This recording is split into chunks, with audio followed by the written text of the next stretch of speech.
Un père célibataire et milliardaire trouve deux jumelles pauvres endormies dans sa voiture. Elles disent « Nous avons si froid ». Lorsqu'il entend leur histoire, il tombe à genoux en pleurant. Avant de commencer l'histoire, n'oubliez pas de laisser un like et de vous abonner à la chaîne pour voir plus d'histoires comme celle-ci. Logan termina d'examiner les rapports financiers et regarda par la fenêtre de son bureau. La neige tombait abondamment depuis 3 heures, recouvrant toute la ville d'un manteau blanc. La plupart des employés étaient déjà partis plus tôt à cause du temps, mais il restait toujours tard pour s'assurer que tout était en ordre dans l'entreprise. C'était ainsi depuis la mort de Sarah. Travailler jusqu'à l'épuisement, rentrer à la maison, dîner avec Ivy, la mettre au lit, et s'asseoir dans le salon jusqu'à ce que le sommeil vienne. Une routine sûre et prévisible. Exactement ce dont Ivy et lui avaient besoin pour aller de l'avant. Il rangea les documents dans le tiroir et attrapa son manteau. Dehors, la neige continuait de tomber de cette manière qui rend le monde entier silencieux et blanc. Logan descendit au rez-de-chaussée et se dirigea vers le parking de l'entreprise. Le parking était presque vide. Seules quelques voitures couvertes de neige ressemblaient à de petites montagnes blanches éparpillées sur l'asphalte. Logan marcha jusqu'à l'endroit où il avait garé sa voiture, balayant la neige du pare-brise avec la manche de son manteau. C'est alors qu'il vit quelque chose d'étrange. Il y avait deux petites silhouettes sur la banquette arrière de sa voiture. Les vitres étaient embuées de l'intérieur. Logan s'arrêta net, son cœur se mit à battre la chamade. Qu'est-ce que c'est que ça? Il s'approcha lentement, ses bottes crissant dans la neige fraîche. En se rapprochant de la vitre arrière, il put mieux voir à travers le verre givré. Deux petites filles, des jumelles, c'était certain. Des visages identiques, des cheveux blonds emmêlés et sales, des vêtements qui semblaient trop usés et miteux. L'une d'elles serrait contre elle un ours en peluche auquel il manquait une oreille. Elles étaient blotties l'une contre l'autre, frissonnant de froid. Logan regarda autour de lui. Le parking était complètement désert. Aucun adulte ne les attendait. Aucune voiture avec le moteur en marche. Juste la neige qui tombait et deux enfants sur la banquette arrière de sa voiture. Il tapota doucement la vitre avec ses doigts. Les filles se réveillèrent en sursaut. Celle qui tenait l'ours se mit à pleurer doucement, mais pas trop fort. L'autre le regarda simplement avec de grands yeux bleus, comme si elle avait l'habitude d'être réveillée par des étrangers. Logan ouvrit lentement la portière, en faisant attention de ne pas les effrayer davantage. « Bonjour », dit-il en adoucissant sa voix. « Est-ce que ça va là-dedans » Celle qui n'avait pas pleuré bougea la première.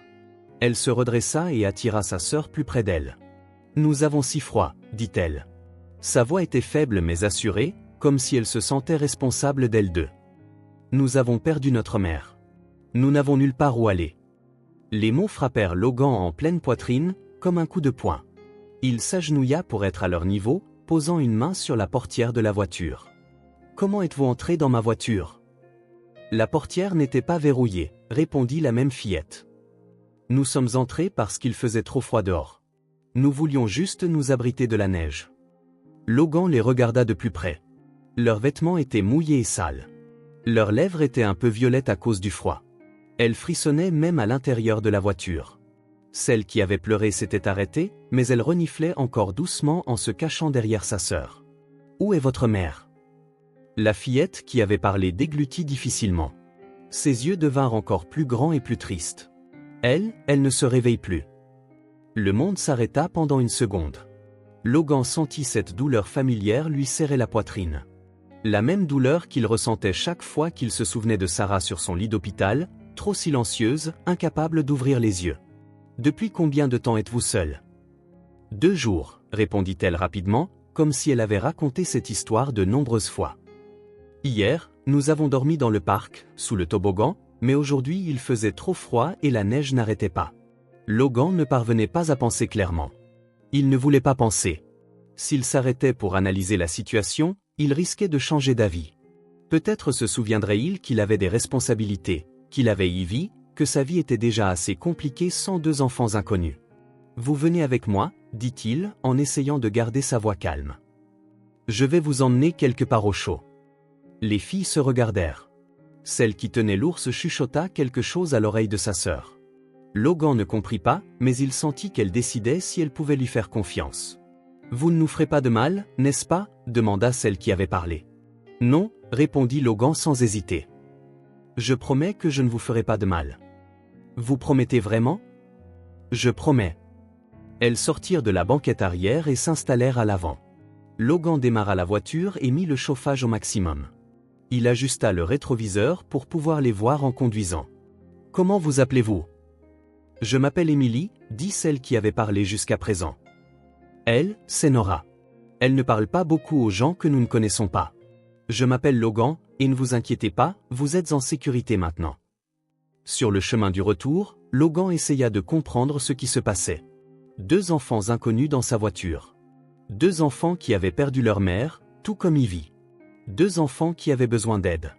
Et il était la seule personne qui pouvait les aider à ce moment-là. Sarah avait toujours voulu d'autres enfants. Ils avaient essayé pendant des années après la naissance d'Ivy, mais cela n'avait jamais fonctionné. C'est peut-être mieux ainsi, disait Sarah après un autre test négatif. Ivy est parfaite. Peut-être qu'elle est tout ce dont nous avons besoin. Maintenant, Sarah était partie, et 2 petites filles étaient apparues sur sa banquette arrière, comme si elles étaient tombées du ciel pendant une tempête de neige. Logan appela Emily depuis la banquette arrière. « Est-ce que vous avez à manger chez vous ?» Son cœur se serra à nouveau. Il les imagina affamées, dormant dans le froid sans personne pour s'occuper d'elles. « Oui, j'en ai. Et de l'eau chaude pour que vous puissiez prendre un bain aussi. »« Ça fait longtemps que nous n'avons pas pris de bain chaud, » dit doucement Emily. Arrivé à la maison, Logan gara la voiture dans le garage de son manoir et regarda la grande maison que lui et Ivy partageaient seuls depuis 2 ans. Une maison devenue bien trop silencieuse depuis la mort de Sarah, où le seul bruit la plupart des nuits était celui de la télévision ou d'Ivy jouant seule dans sa chambre. « Les filles, restez ici 1 minute, leur dit-il. Je vais voir si ma fille est réveillée. Je ne veux pas lui faire peur. » Il entra par la porte de la cuisine. La maison était sombre, à l'exception d'une petite veilleuse dans le couloir qu'Ivy laissait toujours allumée parce qu'elle avait peur du noir. Logan monta lentement les escaliers de marbre, marchant sur les marches qu'il savait ne pas faire de bruit, une habitude qu'il avait développée pour ne pas réveiller Sarah quand il rentrait tard du travail. La porte de la chambre d'Ivy était entr'ouverte, comme toujours. Elle dormait sur le côté, serrant contre elle le lapin en peluche rose que Sarah lui avait fabriqué pour son dernier anniversaire. Le lapin avait de longues oreilles et du pop-corn brodé sur le ventre. Logan redescendit et retourna au garage. Les filles étaient exactement là où il les avait laissées, silencieuses et recroquevillées sur la banquette arrière. « Vous pouvez sortir maintenant, dit-il. Entrons. » Elles le suivirent jusqu'au salon principal. Logan n'alluma qu'une seule lampe dans un coin pour ne pas faire trop de bruit et réveiller Ivy. Les filles regardèrent autour d'elle avec de grands yeux, clairement impressionnées par la taille de la maison. « Vous devez être affamés. » Emily hocha la tête. Nora tenait toujours l'ours à une oreille et regardait partout comme si elle essayait de mémoriser chaque détail. Dans la grande cuisine, Logan prépara 2 sandwichs au beurre de cacahuète et à la confiture, le même goûter qu'Ivy adorait. Il fit chauffer 2 tasses de lait au micro-ondes, en faisant attention de ne pas faire de bruit, et retourna au salon. Les filles mangèrent comme si elles n'avaient pas vu de nourriture depuis des semaines. C'était peut-être presque le cas. « Où habitiez-vous avant d'être seule » demanda Logan pendant qu'elle mangeait. « Dans un petit appartement avec notre maman » répondit Emily entre 2 bouchées. Mais le petit ami de maman criait beaucoup. Maman est tombée malade et il est devenu encore plus en colère contre elle. « Malade comment » Emily fit une triste grimace. Elle devenait très fatiguée. Elle ne pouvait plus sortir du lit. Alors il la traitait de paresseuse et lui criait dessus. Nous nous cachions dans la chambre quand il hurlait. Logan sentit la colère monter en lui. Les enfants ne devraient pas avoir à connaître des hommes qui crient. Ils ne devraient pas savoir ce que c'est que de se cacher de peur dans sa propre maison. Où est cet homme maintenant? Je ne sais pas. Quand maman ne s'est plus réveillée, il a dit qu'il ne s'occuperait pas de nous. Que nous devions nous débrouiller seuls parce qu'il n'était pas notre père.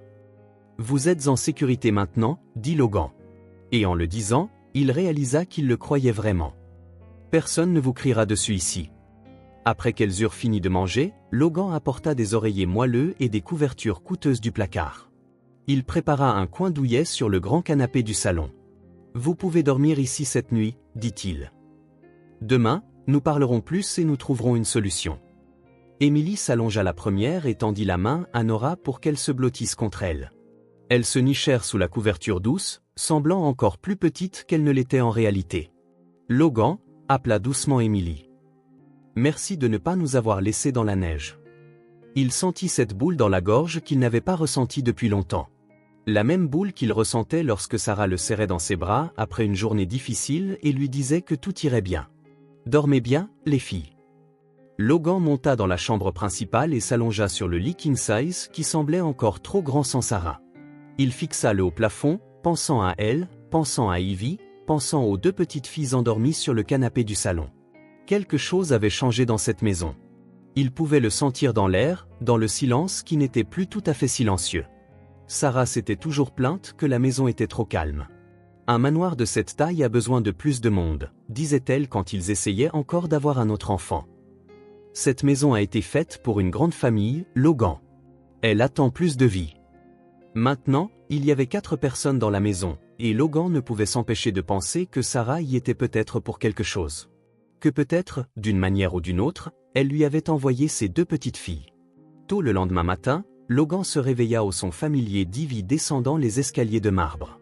Elle se levait toujours tôt le samedi pour regarder des dessins animés dans le salon avant qu'il ne se lève.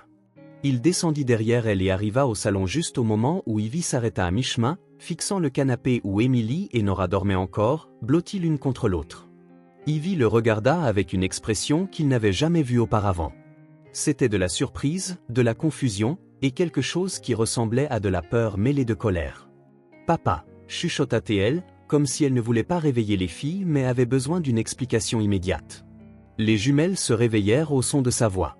Emily se redressa la première, se frottant les yeux. Nora resta allongée, mais ouvrit les yeux et regarda Ivy par-dessus l'ours en peluche. « Salut » dit Emily à Ivy avec un petit sourire timide. Ivy recula d'un pas, se rapprochant de Logan. « Papa, qui sont-elles? Pourquoi sont-elles dans notre salon ?» Logan s'agenouilla pour être à son niveau, posant ses mains sur les petites épaules de sa fille. « Ce sont Emily et Nora. Elles avaient froid et avaient besoin d'un endroit pour dormir. »« Mais tu as toujours dit que... » commença Ivy, puis elle s'arrêta. Des larmes emplirent ses yeux, qu'elle essaya de retenir. « Tu avais promis qu'après la mort de maman, ce ne serait que nous deux. Tu avais promis. » Logan sentit son estomac se nouer. Ivy avait raison. Il avait promis exactement cela. Le soir des funérailles de Sarah, quand Ivy avait demandé s'il serait toujours seul, il avait dit oui, que ce ne serait que 2 contre le monde entier, pour toujours. « Chérie Ivy, tu as menti » cria-t-elle, oubliant de baisser la voix. « Tu as dit que ce ne serait que nous deux. » Avant que Logan ne puisse dire quoi que ce soit, Ivy courut à l'étage. Le bruit de la porte de sa chambre claquant résonna dans toute la maison. Logan regarda les jumelles, qui observaient en silence. Emily avait une expression triste sur le visage, comme si elle était habituée à ne pas être la bienvenue. Nora se recroquevilla encore plus et cacha son visage dans l'ours en peluche. « Elle ne nous aime pas » dit Nora, la première chose qu'elle prononçait depuis son arrivée dans la maison. « Elle était juste surprise » dit Logan, essayant de paraître plus confiant qu'il ne l'était. « Elle ne s'attendait pas à vous trouver ici. » Il monta à la chambre d'Ivy et frappa doucement à la porte. « Ivy, laisse papa entrer pour qu'on puisse parler. »« Non, va-t'en. »« Chérie, laisse-moi t'expliquer ce qui s'est passé. »« Tu avais promis » cria-t-elle de l'autre côté de la porte, sa voix tremblant de sanglots. « Après la mort de maman, tu as dit que ce serait toujours juste nous deux. Tu m'as menti. » Logan pressa son front contre la porte en bois. Ivy avait parfaitement raison. Il avait promis cela lors de la nuit la plus difficile de sa vie, quand elle avait demandé s'il serait toujours seul, il avait dit oui. Que ce serait toujours juste 2. Ivy, les filles n'ont pas de famille. Elles ont perdu leur mère, tout comme toi. Elles ont besoin d'aide. Silence de l'autre côté de la porte. C'est seulement temporaire, continua-t-il, même s'il n'était pas sûr que ce soit vrai. Juste le temps qu'on trouve quoi faire d'elle. Je ne veux pas te partager avec qui que ce soit. Sa voix arriva étouffée. Elle devait probablement enfouir son visage dans l'oreiller. Maman est déjà partie. Maintenant, tu vas les aimer plus que moi? Je ne t'aimerai jamais moins, Ivy. Tu es ma fille. Rien ne changera ça. Mais maintenant, tu vas avoir d'autres filles aussi. Logan resta là, ne sachant que dire. D'en bas, il pouvait entendre Emily parler doucement à Nora, essayant probablement de la calmer. Pour la première fois depuis la mort de Sarah, Logan sentit qu'il avait un but au-delà de simplement se réveiller chaque jour et d'avancer. Ses 2 petites filles avaient besoin de lui. Mais Ivy avait aussi besoin de lui. Et maintenant, il devait trouver comment s'occuper des 3 sans en perdre aucune. Il descendit au salon. Émilie et Nora étaient assises sur le canapé, silencieuses comme deux oiseaux blessés. « Avez-vous faim » demanda-t-il. Émilie hocha la tête. Logan alla à la cuisine et décida de faire des pancakes, quelque chose qu'il n'avait pas fait depuis la mort de Sarah parce que c'était trop de travail pour une seule personne. Mais maintenant, il y avait 4 personnes dans la maison, même si l'une d'elles était enfermée dans sa chambre. L'odeur sucrée des pancakes emplit la maison. Logan se souvint de Sarah faisant des pancakes le dimanche matin, fredonnant doucement pendant qu'elle cuisinait. Il se souvint de la petite Ivy tapant des mains sur la table chaque fois qu'elle sentait l'odeur. Pour la première fois depuis longtemps, Logan ne faisait pas que survivre à la journée. Il faisait quelque chose qui ressemblait à un vrai foyer. Même s'il ne savait pas comment tout expliquer à Ivy, même s'il ne savait pas s'il faisait ce qu'il fallait, au fond de sa poitrine, là où il n'y avait autrefois qu'un trou vide, Logan sentit quelque chose de nouveau et de chaud grandir, quelque chose de vivant, comme une petite flamme que quelqu'un venait d'allumer. Sarah disait toujours que la vie avait une drôle de façon de donner des secondes chances quand on s'y attend le moins. En regardant Émilie et Nora assises à la table de la cuisine, mangeant des pancakes comme si c'était la meilleure chose au monde, Logan pensa que Sarah avait peut-être raison là-dessus aussi. La douleur des filles avait réveillé quelque chose en lui, quelque chose qu'il croyait mort depuis qu'il avait perdu sa femme. C'était comme si son cœur avait recommencé à battre pour de vrai, pour la première fois en 2 ans. À l'étage, Ivy restait enfermée dans sa chambre. Logan respecta son silence, sachant que quelque chose avait commencé à changer dans la maison et qu'il lui fallait de la patience pour que tout se mette en place. Cela faisait 3 jours qu'Émilie et Nora étaient arrivées à la maison. 3 jours où Ivy mangeait en silence, ne descendant que pour regarder la télévision et remontant en courant chaque fois que les jumelles entraient dans le salon. Logan essayait de maintenir la paix. Le matin, il emmenait Ivy à l'école comme d'habitude. L'après-midi, quand il rentrait, les filles étaient dans le salon, jouant avec les quelques jouets qu'il leur avait prêtés, quelques vieilles petites voitures et des livres de coloriage trouvés dans un tiroir. Ce samedi matin, Logan était dans la cuisine en train de préparer le café quand il entendit de petits pas descendre les escaliers. Émilie apparut la première, suivie de Nora, qui portait toujours partout son ours à une oreille. « Bonjour », dit Émilie, se sentant déjà plus à l'aise dans la maison. « Bonjour les filles. Avez-vous bien dormi ?» Émilie hocha la tête. Nora s'approcha simplement de la table et fixa les pancakes que Logan préparait. « Logan va nous donner du café ?» demanda doucement Nora à Émilie. « Bien sûr », répondit Logan avec un sourire. « Vous êtes mes invités. » Ivy descendit peu de temps après, déjà vêtue du pyjama rose que Sarah lui avait acheté pour son dernier Noël. Elle s'arrêta à l'entrée de la cuisine en voyant les jumelles assises à table. « Bonjour, princesse », lui dit Logan. Ivy ne répondit pas. Elle s'assit sur la chaise la plus éloignée des filles, de l'autre côté de la table, et picora son assiette sans vraiment manger. Chaque fois qu'Émilie ou Nora faisaient le moindre bruit, elle leur lançait des regards irrités. Après le petit déjeuner, Logan monta prendre une douche. Quand il redescendit, il trouva la maison silencieuse. Ivy était dans le salon à regarder des dessins animés, assise dans le fauteuil individuel, loin du canapé. Émilie et Nora n'étaient nulle part. « Ivy, où sont les filles ? » « Comment pourrais-je le savoir ?» répondit-elle sans quitter la télé des yeux, la voix pleine d'irritation. Logan chercha dans la maison. Il les trouva dans le couloir du 2e étage, debout devant la porte de la chambre d'Ivy. Émilie était sur la pointe des pieds, essayant de voir quelque chose par la fente de la porte légèrement entr'ouverte. « Qu'est-ce que vous faites ici ?» « On voulait voir sa chambre, » répondit honnêtement Émilie. « Elle doit être très jolie, » acquiesça Nora en serrant son ours. « On voulait juste voir comment c'est, » dit-elle doucement. Logan comprit. 2 filles qui avaient vécu dans un petit appartement, qui avaient dormi dans un parc, devaient être curieuses de voir une vraie chambre d'enfant, pleine de jouets, de livres et d'un lit juste pour une personne. « Voulez-vous que je demande à Ivy si elle vous laisse entrer ?» Émilie secoua rapidement la tête. « Pas la peine. On ne faisait que regarder. » Mais à ce moment-là, des pas rapides montèrent les escaliers. Ivy apparut dans le couloir et vit les 2 filles debout devant sa porte. Son visage devint rouge vif de colère. « Qu'est-ce que vous faites là-haut » demanda-t-elle, la voix déjà élevée. Émilie recula d'un pas, surprise par son ton. On regardait juste. « Vous n'avez pas le droit d'entrer » cria Ivy en se postant devant sa porte comme une garde. « C'est à moi !» Ces mots sortirent avec une telle force qu'Émilie et Nora furent effrayées. Nora se cacha derrière sa sœur, agrippant fermement son ours. « On n'allait pas entrer » dit rapidement Émilie. « On regardait juste. » Eh bien, ne regardez pas, continua de crier Ivy. C'est ma chambre? Mes affaires. Vous n'avez pas le droit de toucher à ce qui est à moi. Logan s'approcha lentement. Ivy, elle ne touchait à rien. Elles espionnaient, hurla Ivy encore plus fort. Tout ici est à moi. Mes jouets, ma chambre, ma maison, mon papa. Sur ce, elle entra dans sa chambre et claqua la porte si fort que le son résonna dans toute la maison. Logan entendit la clé tourner dans la serrure. Ivy avait fermé la porte de l'intérieur. Emily et Nora restèrent dans le couloir, fixant la porte fermée. Logan vit ce regard familier dans leurs yeux, le regard de quelqu'un habitué à être rejeté. Emily prit la main de Nora. « Viens, Nora. Descendons. »« On a fait quelque chose de mal ?» demanda doucement Nora à Logan alors qu'elle descendait les escaliers. « Non, » répondit Logan, le cœur lourd. « Vous n'avez rien fait de mal. » Mais il savait que les mots ne suffisaient pas. Emily et Nora s'assirent sur le canapé du salon, plus silencieuses que d'habitude. Nora serrait son ours contre elle et Emily fixait ses propres mains.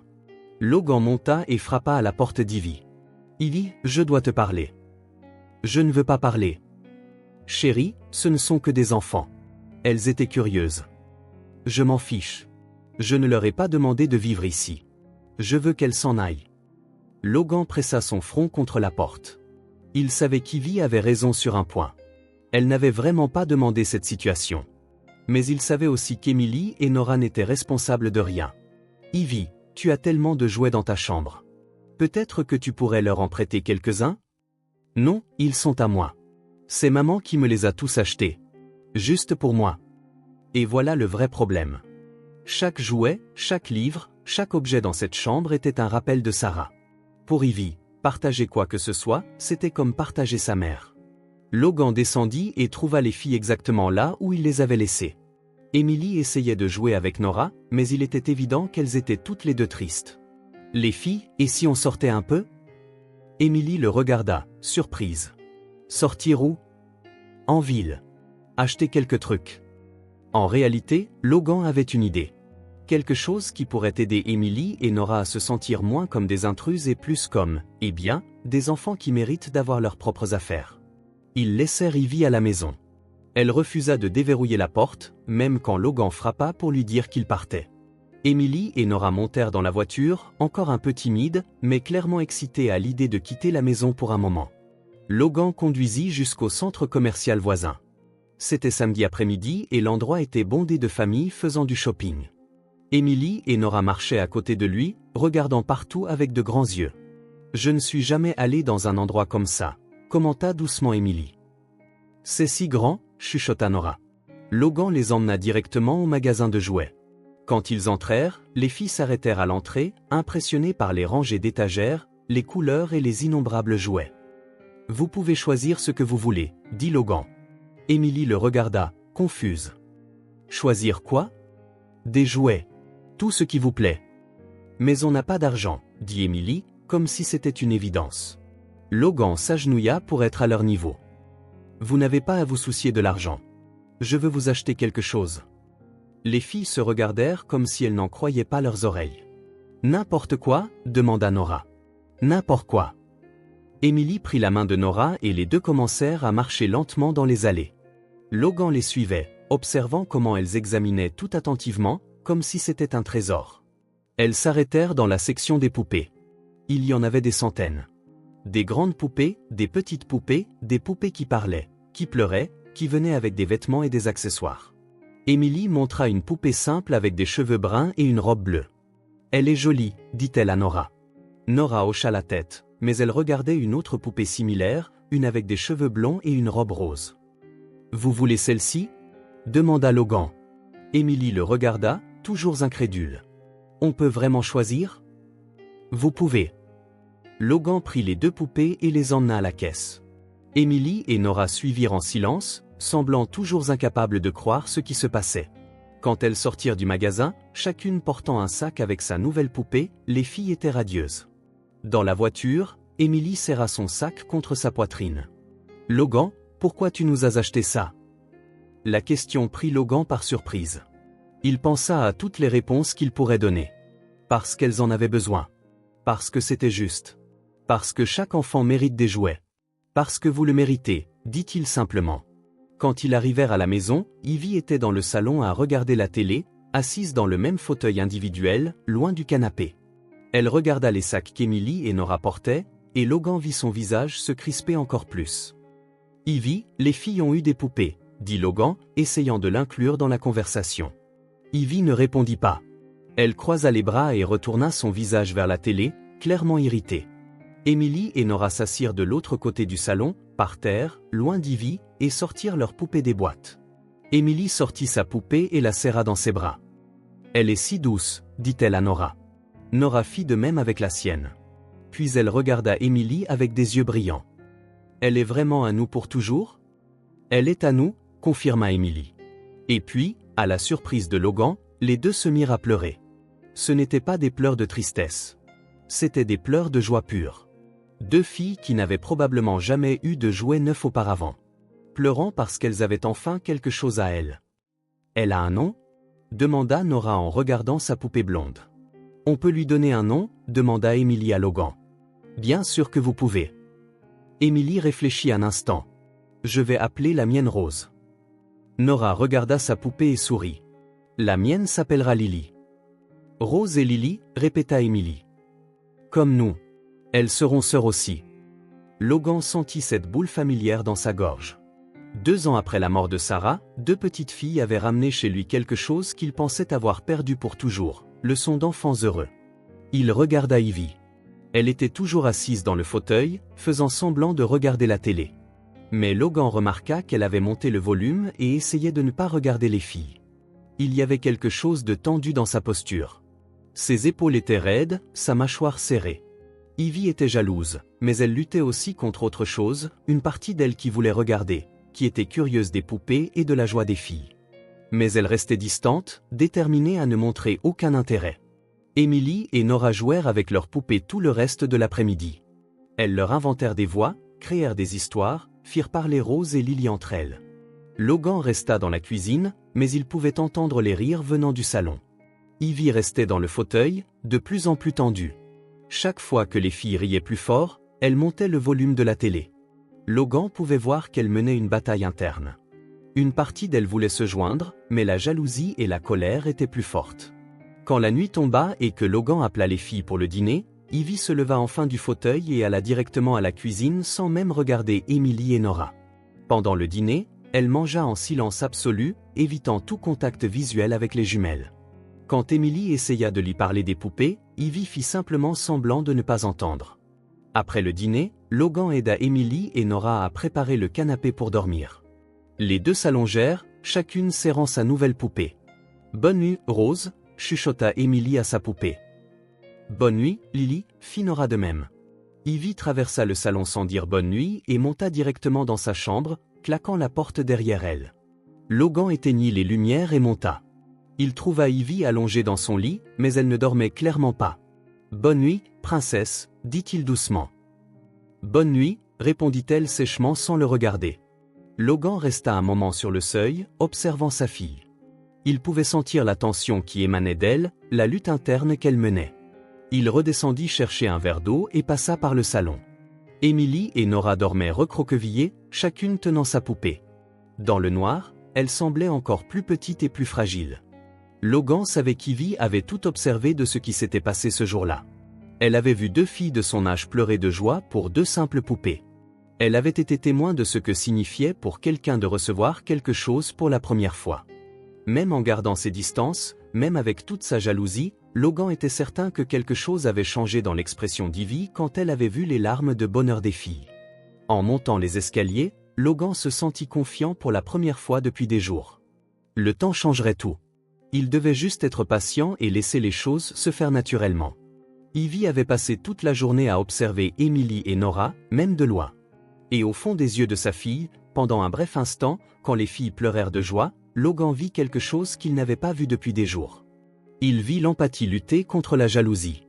Et pour la première fois, Logan sentit que l'empathie pourrait être plus forte.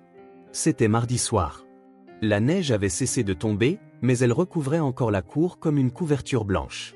Logan était dans la cuisine, finissant de laver la vaisselle du dîner, quand il entendit un bruit étrange venant du salon. Ce n'était pas exactement des pleurs. C'était plutôt un murmure bas suivi d'un reniflement.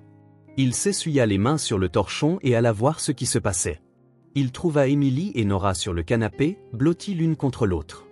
Émilie caressait les cheveux de Nora, tandis que Nora serrait son ours à une oreille contre sa poitrine. « Tout va bien là-bas » demanda doucement Logan.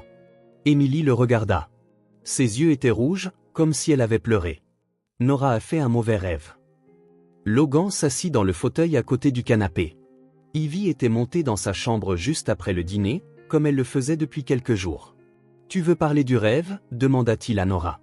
Nora secoua la tête, se cachant davantage dans l'épaule d'Émilie. « Je peux lui raconter » demanda doucement Émilie à sa sœur. Nora leva son petit visage et regarda Logan. Ses yeux bleus étaient pleins de larmes. « Il ne sera pas fâché » chuchota-t-elle. « Pourquoi serais-je fâché » demanda Logan, perplexe. « Parce que parfois, les grandes personnes se fâchent quand on leur raconte de mauvaises choses. » Le cœur de Logan se serra. Quelle vie ces filles avaient-elles eu pour penser que dire la vérité mettrait les adultes en colère? « Je ne serai pas fâché » dit-il fermement. « Vous pouvez tout me dire. » Émilie prit une profonde inspiration. « Notre beau-père criait beaucoup » commença-t-elle. « Ce n'était pas notre vrai père. Maman l'a épousé quand nous étions très petites. » Logan se pencha en avant, lui accordant toute son attention.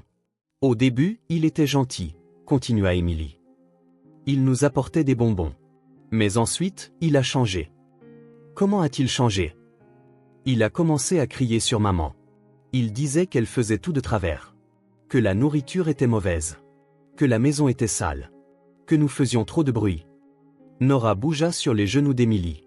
Il cassait des choses, dit-elle doucement. Des assiettes, des tasses. Une fois, il a cassé le miroir de la salle de bain. Maman avait peur de lui, continua Émilie. Nous la voyions pleurer dans sa chambre. Elle essayait de le cacher, mais nous le savions. Logan sentit la colère monter dans sa poitrine mais garda sa voix calme. « Est-ce qu'il vous a fait du mal » demanda-t-il. Émilie secoua la tête. « Non, il nous criait juste dessus. Il disait que nous étions énervantes, que nous lui causions trop de problèmes, mais il ne nous a jamais frappés. »« Et votre mère » demanda Logan. Émilie hésita. « Une fois, nous avons vu un bleu sur son bras. Elle a dit qu'elle s'était cognée contre la table, mais vous ne l'avez pas cru. »« Non. » Logan serra les poings, imaginant un homme criant sur deux fillettes de 5 ans, terrorisant une femme qui voulait juste protéger ses filles. « Et puis, maman est tombée malade » dit Émilie, sa voix devenant plus douce. Elle a commencé à être très fatiguée. Elle dormait toute la journée. Elle ne pouvait plus se lever. Il s'est mis encore plus en colère contre elle à cause de ça, ajouta Nora. Il disait qu'elle faisait semblant. Une nuit, maman nous a réveillés très doucement, continua Émilie. Elle a dit que nous devions partir. Elle avait économisé un peu d'argent et nous allions dans un meilleur endroit. Nous sommes partis très tôt, quand il dormait, dit Nora. Maman portait 2 sacs et nous avons marché jusqu'à la gare routière. Logan les imagina toutes les trois, marchant à l'aube, fuyant leur maison comme des réfugiés. Où êtes-vous allés ? Dans un petit appartement de l'autre côté de la ville, répondit Émilie. C'était juste une chambre et une petite cuisine, mais maman a dit que nous y serions en sécurité. Et vous l'étiez ? Pendant un certain temps, oui. Maman a trouvé un travail dans un restaurant. Nous restions seuls à la maison pendant la journée, mais elle rentrait toujours le soir. Alliez-vous à l'école ? Émilie secoua la tête. Maman disait que c'était dangereux, qu'il pourrait nous retrouver si nous allions à l'école. Le cœur de Logan se serra. 2 fillettes de 5 ans coincées dans un appartement toute la journée, de peur d'être retrouvées. Mais ensuite, maman est retombée malade, continua Émilie, sa voix se brisant alors que les larmes commençaient à couler. Elle rentrait du travail très fatiguée. Parfois, elle ne pouvait même pas manger. Elle toussait beaucoup, ajouta Nora, et elle devenait très chaude, comme si elle avait de la fièvre. Nous lui avons demandé d'aller chez le médecin, mais elle a dit qu'il n'y avait pas d'argent. Que l'argent était seulement pour la nourriture et le loyer. Logan imagina Sarah tombant malade, incapable de voir un médecin par manque d'argent. La colère qu'il ressentait envers le beau-père s'étendit maintenant au système qui avait laissé leur mère mourir parce qu'elle ne pouvait pas se payer un traitement. Son état n'a cessé de s'aggraver, dit Émilie, les larmes coulant sur ses joues.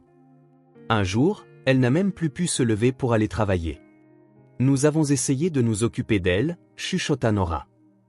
Nous lui apportions de l'eau, nous essayions de faire à manger, mais nous ne savions pas comment, admit Emily. Nous n'avions que 5 ans. Logan voulait les serrer dans ses bras, mais il savait qu'il devait les laisser finir leur histoire. Elle dormait beaucoup.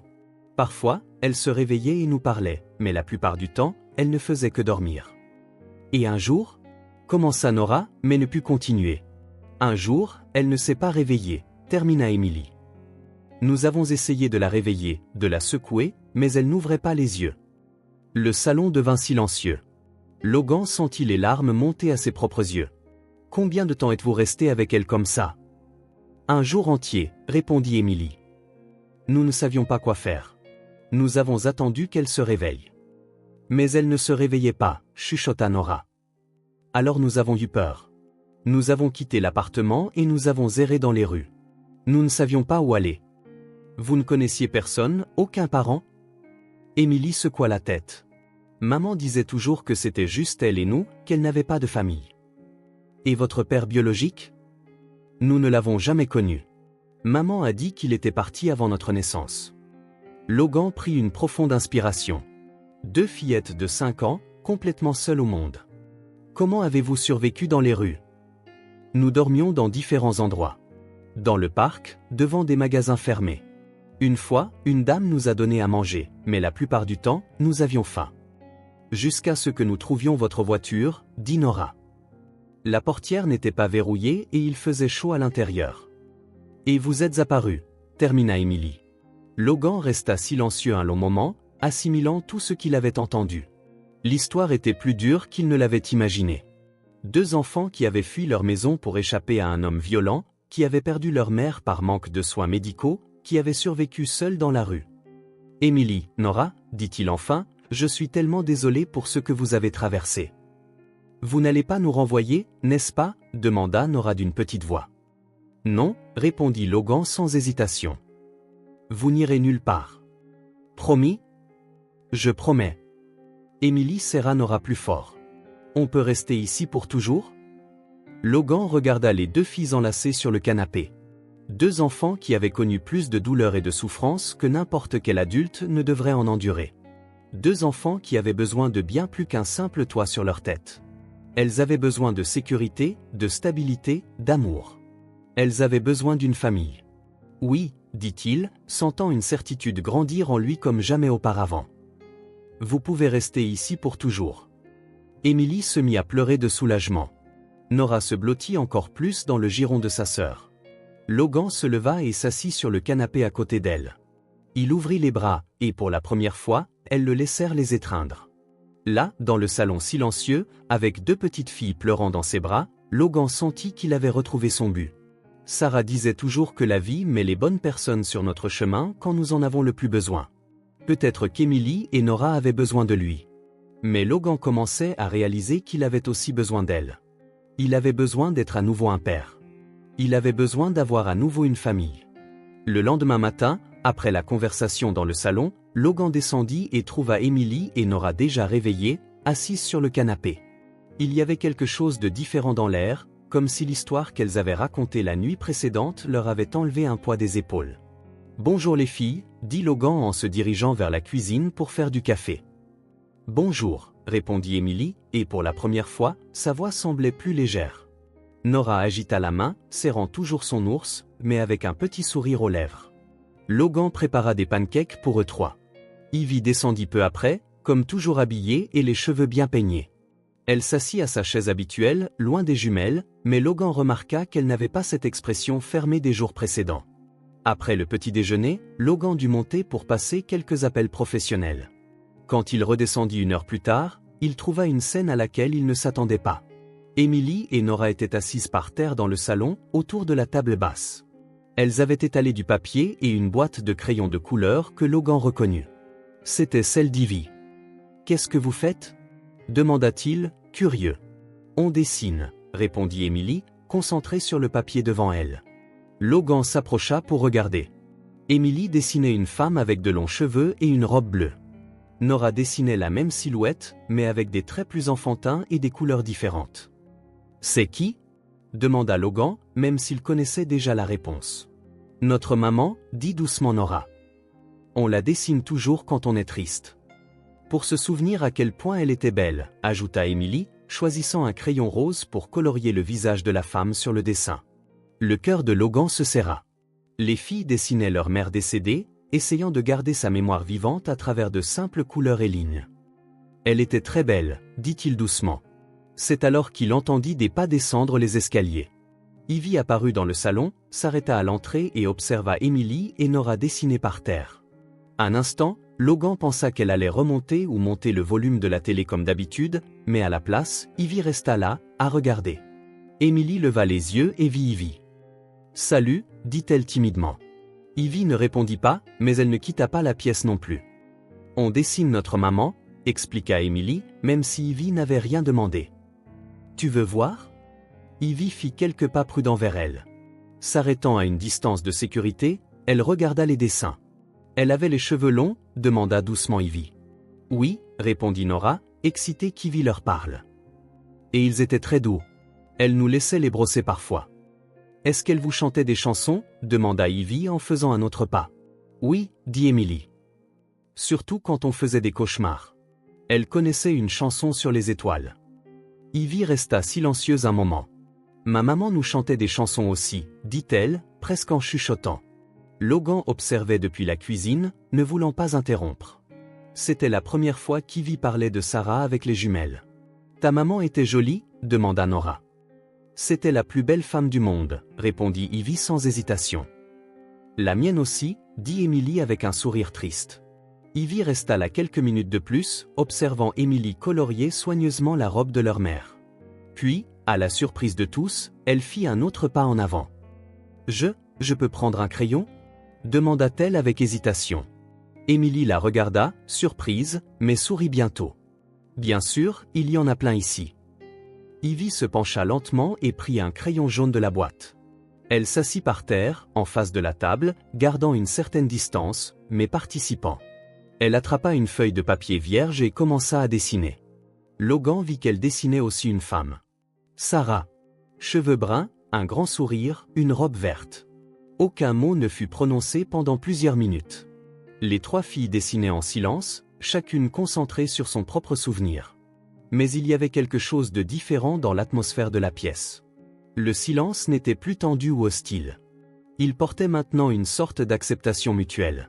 « Quelle était la couleur de robe préférée de ta maman ?» demanda Émilie à Ivy. « Vert », répondit Ivy. Elle avait une robe verte qui scintillait un peu. Mon père disait toujours qu'elle ressemblait à une princesse quand elle la portait. Notre maman aimait le bleu, dit Nora. Elle disait que c'était la couleur du ciel. Et vous dessiniez avec elle demanda Ivy. Parfois. Quand elle n'était pas trop fatiguée, répondit Émilie. Ivy hocha la tête, comme si elle comprenait. Logan monta pour laisser de l'intimité aux filles.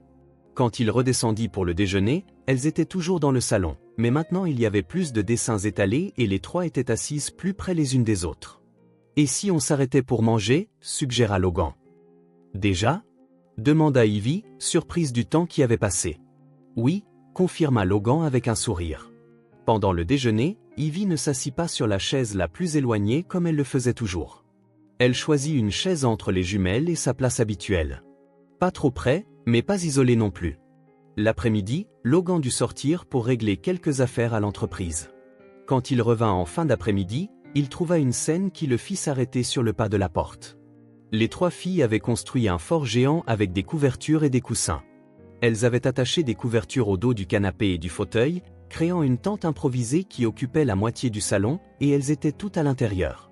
Logan pouvait entendre des rires et des conversations venant du fort. Il s'approcha doucement. « Non, Lily doit rester ici pour surveiller la maison », disait Émilie, parlant au nom de sa poupée. « Et Rose ira chercher de la nourriture dans la forêt », ajouta Nora. « Et Popcorn aidera », dit Ivy. Et Logan remarqua qu'elle avait amené son lapin en peluche dans le jeu. « Est-ce que Popcorn sait chasser ?» demanda Émilie, vraiment curieuse. « Les lapins ne chassent pas », répondit Ivy en rigolant. « Mais elle peut aider à cueillir des bailles. » Logan sourit. Ivy riait. Il n'avait pas entendu le rire de sa fille depuis plus d'une semaine. « Les filles » appela-t-il doucement. « Je peux entrer dans le fort ?»« Tu peux » vint le chœur de voix. Logan se pencha et entra dans la tente de fortune. À l'intérieur, les 3 filles étaient assises en cercle avec leurs poupées au milieu. Elles avaient étalé certains des jouets d'Ivy, des voitures, des blocs de construction, des livres. « Quel super fort !» dit Logan en regardant autour de lui. « C'est moi qui l'ai fait » dit fièrement Ivy. « Enfin, je les ai aidées parce qu'elles ne savaient pas comment faire des nœuds. »« Ivy sait très bien faire des nœuds » dit Emily avec admiration. « Ma maman m'a appris » expliqua Ivy. Elle disait toujours que chaque fille devait savoir faire des nœuds. Notre maman ne connaissait pas les nœuds, dit Nora. Elle ne savait que cuisiner et chanter. Je peux vous apprendre, proposa Ivy. Et Logan vit la surprise sur les visages d'Emily et de Nora. Tu ferais ça? Demanda Emily. Bien sûr. C'est facile. Logan quitta le fort et alla à la cuisine pour préparer le dîner, mais il pouvait entendre les filles parler et rire. Le son remplissait la maison d'une manière qu'il n'avait pas entendue en 2 ans. C'était le son de l'enfance. Quand il appela les filles pour le dîner, elles sortirent du fort avec les cheveux en désordre et les joues roses de tant avoir ri. « Papa, on peut laisser le fort monter ?» demanda Ivy. « Bien sûr, princesse. »« Et après le dîner, on pourra jouer encore ?» voulut savoir Emily. « Vous pourrez jouer jusqu'à l'heure du coucher. » Après le dîner, les filles retournèrent au fort.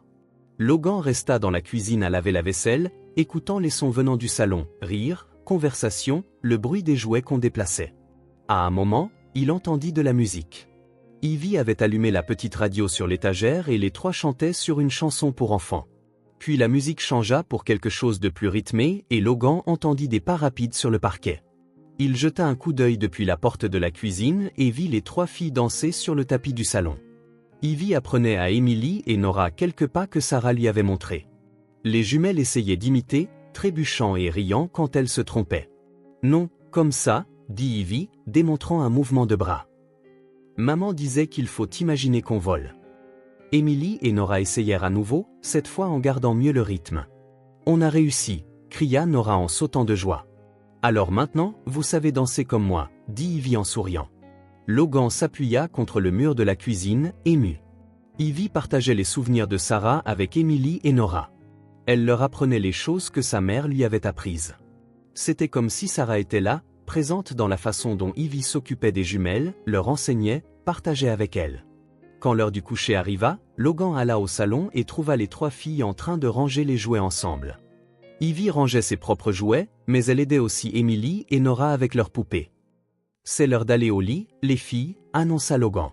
« Déjà » se plaignirent les 3 à l'unisson. « Oui, demain vous pourrez rejouer. » Emily et Nora se dirigèrent vers le canapé comme d'habitude. Mais Ivy resta au milieu de la pièce. « Papa » appela-t-elle.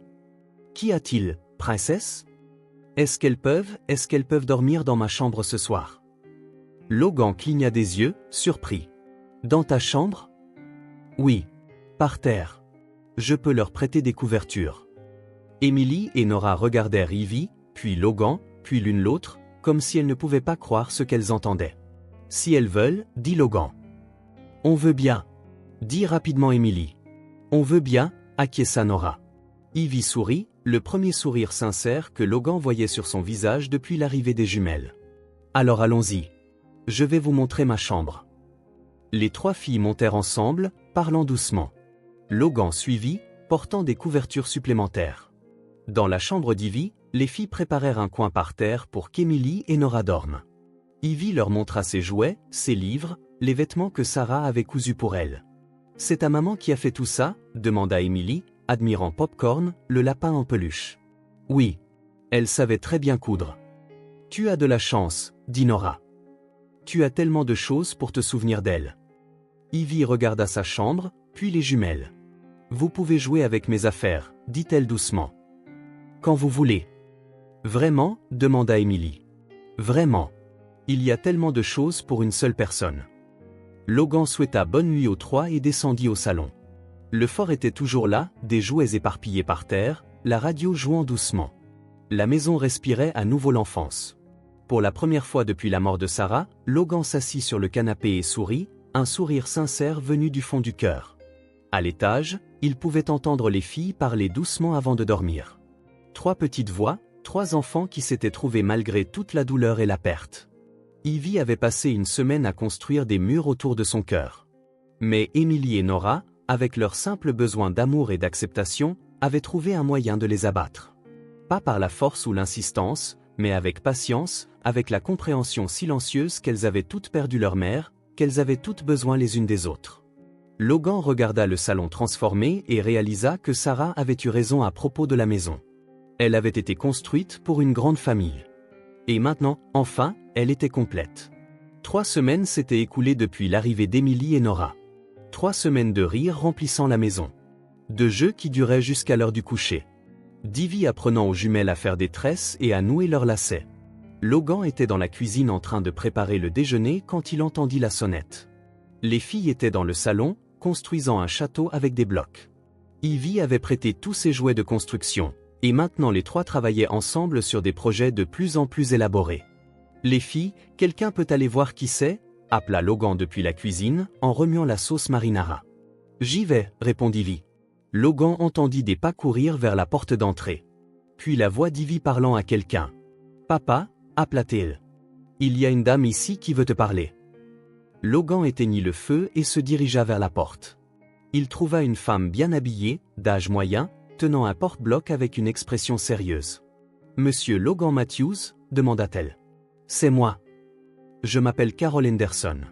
Je suis une assistante sociale du service de la protection de l'enfance. Je dois vous parler. L'estomac de Logan se serra. Ivy était à côté de lui, regardant curieusement la femme.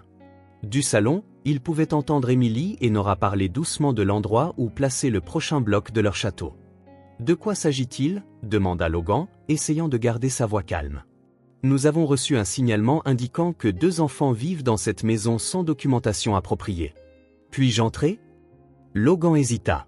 Il savait qu'il ne pouvait pas refuser, mais il savait aussi que cette visite allait tout changer.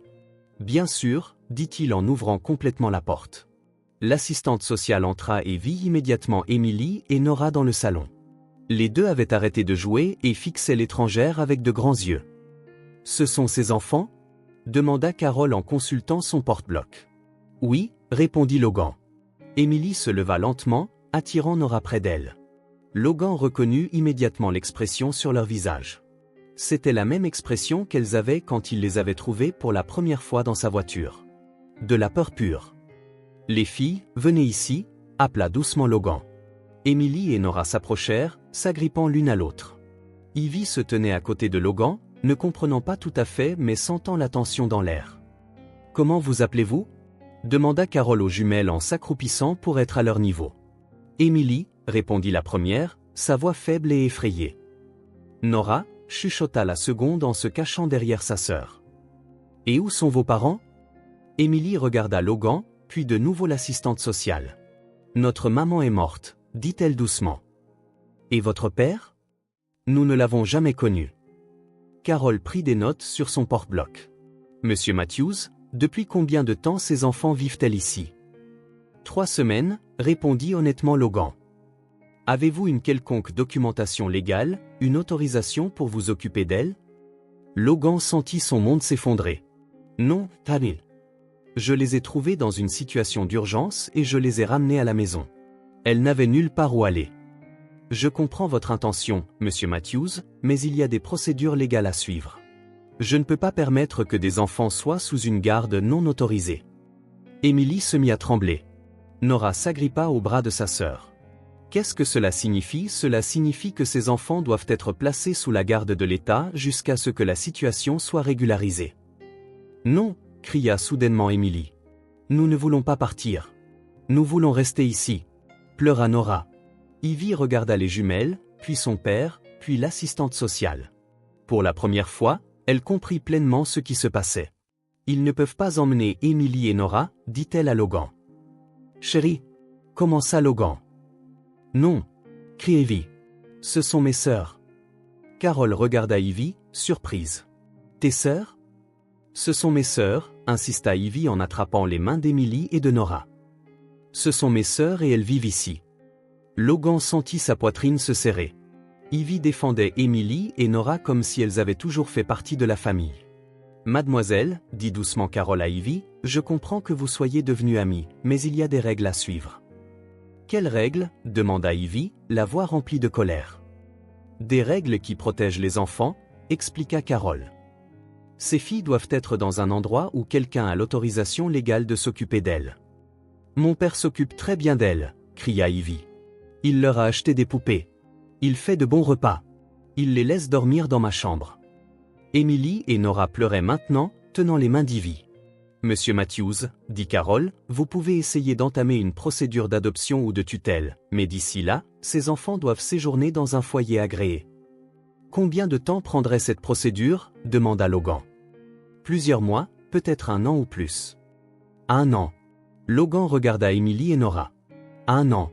Elle devrait passer une année entière loin de la maison, loin de lui, loin d'Ivy.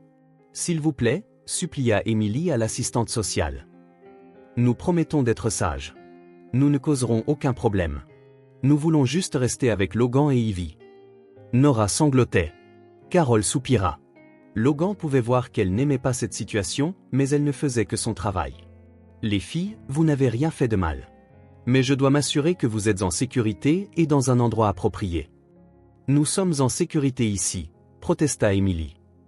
Je sais que vous vous sentez en sécurité, dit patiemment Carol. Mais la loi exige certaines étapes. Logan s'agenouilla devant Emily et Nora. Les filles, je ferai tout mon possible pour vous ramener à la maison le plus vite possible, dit-il. Tu le promets ? demanda Emily entre deux sanglots. Je le promets. Mais tu avais promis qu'on pourrait rester pour toujours, dit Nora, la voix brisée. Ces mots frappèrent Logan comme un écho douloureux. Il l'avait promis. La nuit où elle lui avait raconté leur histoire, il avait promis qu'elle pourrait rester pour toujours. Je tiendrai ma promesse, dit-il fermement. Cela prendra juste un peu plus de temps. Carol s'approcha. Les filles, vous devez prendre quelques vêtements. Je vais vous emmener dans un endroit où l'on s'occupera bien de vous jusqu'à ce que tout soit résolu. Nous ne voulons pas y aller, cria Ivy, tenant toujours les mains des jumelles. Elle reste ici. Ivy, dit doucement Logan. Laisse papa s'en occuper. Non, tu as promis qu'elle pourrait rester. Tu as encore menti. Le cœur de Logan se brisa. Ivy avait raison. Il avait promis. Et maintenant, il rompait cette promesse, tout comme il l'avait fait en ramenant Emily et Nora à la maison sans le lui dire d'abord. Emily et Nora montèrent dans la chambre d'Ivy pour rassembler leurs quelques affaires. Les poupées que Logan avait achetées, quelques vêtements qu'il leur avait procurés, l'ours à une oreille de Nora. Quand elles redescendirent, les 3 filles pleuraient. Vous pourrez leur rendre visite, dit Carol, essayant de les réconforter. Et si la procédure d'adoption est approuvée, vous pourrez à nouveau vivre ensemble. Ti, demanda Ivy. Et si ça ne marche pas ? Carol ne répondit pas, mais son expression disait tout. Une voiture des services sociaux était garée devant la maison. Logan portait la petite valise avec les affaires d'Emily et de Nora. Des voisins s'étaient mis à leurs fenêtres et observaient la scène depuis leur porche et jardin. C'est alors que Logan vit Madame Wilson, de la maison d'Axe en grave côté, parler doucement à un autre voisin en le montrant du doigt. Le regard de satisfaction sur son visage disait tout ce qu'il avait besoin de savoir. C'est elle qui avait fait le signalement. À la portière de la voiture, Emily et Nora s'accrochèrent à Logan. « Est-ce qu'on reviendra à la maison ?» demanda Emily, les larmes coulant sur son visage. « Vous reviendrez ?» promit Logan en les serrant dans ses bras. « Je ferai tout ce qu'il faut pour vous ramener. »« Tu as promis qu'on pourrait rester pour toujours » pleura Nora. « Tu as promis. » Les mots résonnaient douloureusement dans l'esprit de Logan. Il avait promis. Et maintenant, il regardait 2 petites filles qui avaient déjà tout perdu être emmenées à nouveau. Ivy courut vers les jumelles et les serra fort. « Vous allez me manquer, dit-elle en pleurant aussi. « Tu vas nous manquer aussi, répondit Emily. « Vous serez toujours mes sœurs, dit Ivy. Même si nous sommes séparés. » Carol ouvrit la portière de la voiture. Emily et Nora montèrent lentement, regardant en arrière jusqu'au dernier moment. Logan appela Emily depuis la fenêtre de la voiture. « Tu as promis. » La voiture s'éloigna, emportant Emily et Nora. Logan et Ivy restèrent sur le trottoir, regardant jusqu'à ce que la voiture disparaisse au coin de la rue. La maison retomba dans le silence. Un silence différent de celui que Logan connaissait. C'était un silence vide, brisé. Logan regarda le salon. Le château de blocs était toujours au milieu du sol, inachevé. Les poupées d'Emily et de Nora avaient été laissées sur le canapé. Elles avaient eu si peur qu'elles avaient oublié de les prendre. Papa, dit doucement Ivy. Tu vas vraiment les ramener? Logan regarda sa fille. Son visage était rouge de larmes, ses yeux gonflés. Je le ferai, dit-il. Je ferai tout ce qu'il faut. Promis? Logan pensa à toutes les promesses qu'il avait faites et rompues. Il avait promis à Ivy que ce ne serait toujours que deux. Il avait promis à Emily et Nora qu'elles pourraient rester pour toujours. Mais cette fois, il savait qu'il ne pouvait pas rompre la promesse. Je promets, dit-il. Cette nuit-là, la maison retourna au silence que Logan avait connu avant l'arrivée des jumelles. Mais maintenant, c'était pire, car ce n'était plus le silence du deuil de Sarah. C'était le silence de la perte de deux enfants qui étaient encore en vie, mais loin de la maison. Ivy pleura dans sa chambre jusqu'à ce qu'elle s'endorme. Logan resta dans le salon, regardant les jouets éparpillés, le fort toujours installé dans le coin. La douleur du deuil était revenue, mais sous une forme nouvelle et cruelle. C'était la douleur d'avoir une famille et de la perdre à nouveau. Mais cette fois, Logan n'accepterait pas la perte. Cette fois, il allait se battre. Le lundi suivant le départ d'Emily et Nora, Logan était dans le bureau de l'avocat David Chen à 8 heures précises. Il avait passé le week-end à faire des recherches, à passer des appels, à déterminer ce qu'il devait faire pour ramener les filles à la maison. Monsieur Matthews, dit David en parcourant les papiers que Logan avait apportés. Vous comprenez que c'est un processus complexe et long. Je comprends, répondit Logan. Mais je suis prêt à faire tout ce qu'il faudra. La procédure d'adoption peut prendre de 6 mois à 2 ans, selon de nombreux facteurs. L'estomac de Logan se serra. 2 ans. Emily et Nora seraient loin de la maison pendant 2 ans. Y a-t-il un moyen d'accélérer les choses? Nous pouvons plaider que vous avez déjà un lien avec les enfants et qu'elles sont bien adaptées dans votre maison, mais le système préfère la prudence en matière de placement d'enfants. David prit un stylo et commença à prendre des notes. J'aurai besoin de références personnelles, de relevés financiers, de rapports médicaux, d'évaluations psychologiques. Le tribunal voudra tout savoir sur votre capacité à élever ces enfants. Tout ce dont vous avez besoin, dit Logan sans hésitation. Au cours des 2 semaines suivantes, Logan se consacra entièrement au processus. Il rassembla des relevés bancaires montrant sa stabilité financière, obtint des lettres de recommandation de collègues et d'amis proches. Il subit une évaluation psychologique détaillée avec le docteur Rebecca Foster, qui lui posa des questions sur sa capacité à gérer le traumatisme des enfants et à élever 2 enfants qui avaient vécu des situations difficiles. Monsieur Matthews, dit le docteur Foster lors de leur 2e séance, pourquoi voulez-vous adopter Emily et Nora? Logan réfléchit à la question. Parce qu'elles ont besoin d'une famille. Et parce que nous avons besoin d'elles aussi. Pouvez-vous expliquer? Après la mort de ma femme, notre maison est devenue très silencieuse, très vide. Emily et Nora ont ramené la vie. Pas seulement pour moi, mais surtout pour Ivy. Elle s'est transformée en une grande sœur incroyable.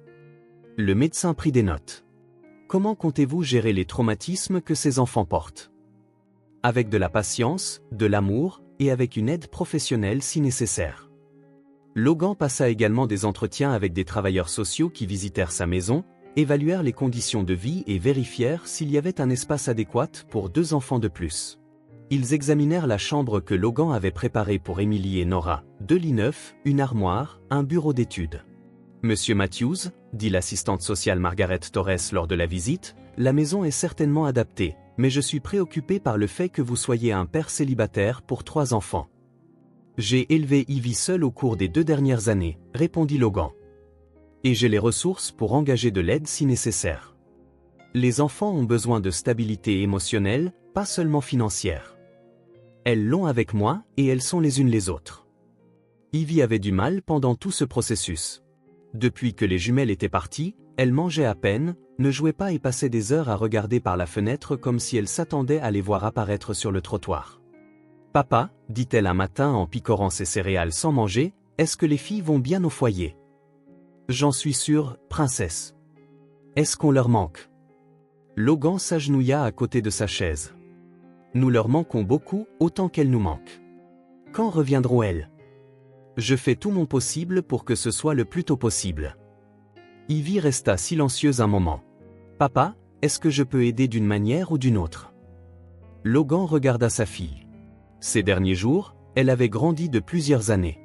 La fille qui pleurait parce qu'elle devait partager l'attention de son père était maintenant désespérée de ramener ses sœurs à la maison. Tu peux m'aider à montrer au juge à quel point Émilie et Nora sont importantes pour notre famille. Comment? En racontant notre histoire, en parlant de la façon dont vous êtes devenues sœurs. Ivy hocha la tête, déterminée. Je peux le faire. À l'école, Ivy parla de la situation à son enseignante, Madame Martinez. L'enseignante, qui avait connu Ivy avant la mort de Sarah, proposa de l'aider à écrire une lettre au tribunal. Ivy m'a parlé de ses sœurs, dit Madame Martinez à Logan quand il vint la chercher à l'école. C'est une situation très spéciale. Je vais l'aider à mettre ses sentiments sur papier. Pendant la récréation, alors que les autres enfants jouaient dans la cour, Ivy s'assit dans la salle de classe avec l'enseignante et commença à écrire. « Que veux-tu dire au juge » demanda l'enseignante. Ivy réfléchit un moment. « Je veux dire qu'Émilie et Nora sont mes vraies sœurs, qu'elles complètent notre famille. » C'est une belle phrase, Ivy. Commençons par là. Ivy dicta, et l'enseignante l'aida à le mettre sur papier. « Cher juge, je m'appelle Ivy Matthews et j'ai 5 ans. Je veux vous parler d'Émilie et Nora, qui sont mes sœurs. Je sais qu'elles ne viennent pas de la même mère que moi, mais ça n'a pas d'importance. Ce sont mes sœurs de cœur. Quand Émilie et Nora sont arrivées chez nous, j'étais jalouse. J'avais peur que mon papa les aime plus que moi. Mais ensuite, j'ai réalisé qu'avoir des sœurs est la meilleure chose au monde. Émilie m'a appris à faire différentes tresses. Nora m'a appris une chanson que leur mère chantait. Elles m'ont aidé à moins regretter ma maman, parce que je les ai pour prendre soin de moi maintenant. Je partage mes jouets avec elles. Elles dorment dans ma chambre.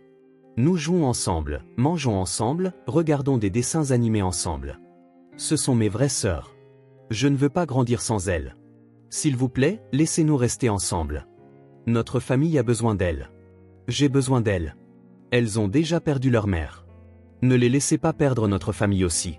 S'il vous plaît. Ivy Matthews. Quand Logan lut la lettre ce soir-là, il dut s'éloigner pour ne pas pleurer devant Ivy. C'est bien, papa? C'est parfait, princesse. Le juge comprendra à quel point tu aimes tes sœurs. Logan joignit la lettre au dossier d'adoption, avec les rapports psychologiques, les références, les documents financiers et toutes les autres preuves qu'il pouvait fournir un foyer sûr et aimant pour Émilie et Nora. Pendant les semaines de préparation, Logan rendit visite aux filles au foyer chaque fois qu'il le lui permettait. Elles semblaient plus petites à chaque fois, plus silencieuses, comme si une partie de leur lumière s'éteignait loin de la maison. « Quand est-ce qu'on rentre à la maison » demandait Émilie à chaque fois. « Bientôt » répondait Logan. « Je fais tout ce que je peux. »« Promis ?»« Je promets. » David Chen examina tous les documents une dernière fois avant de déposer officiellement la demande d'adoption. « Monsieur Matthews, nous avons fait tout ce que nous pouvions. Maintenant, nous attendons la réponse du tribunal. » Combien de temps? Quelques semaines pour l'examen initial. Ensuite, ils fixeront une audience. Logan quitta le bureau de l'avocat avec un mélange d'espoir et d'anxiété. Il avait tout fait correctement, suivi toutes les procédures, démontré qu'il pouvait être un bon père pour Émilie et Nora. Maintenant, c'était au système judiciaire d'être d'accord avec ce que son cœur savait déjà, que ces 2 filles appartenaient à sa famille. Ce soir-là, Ivy demanda « Papa, est-ce que le juge laissera Émilie et Nora revenir à la maison ?» Logan regarda la lettre qu'elle avait écrite, toujours sur la table de la cuisine. « Je pense que oui, princesse. Je pense que lorsque le juge lira ta lettre, il comprendra que vous 3 êtes une vraie famille. » Ivy sourit pour la première fois depuis des semaines. « J'espère. Mes sœurs me manquent tellement. » Logan aussi. La maison semblait trop silencieuse, trop vide sans Émilie et Nora. Mais il s'était battu avec tous les outils qu'il avait.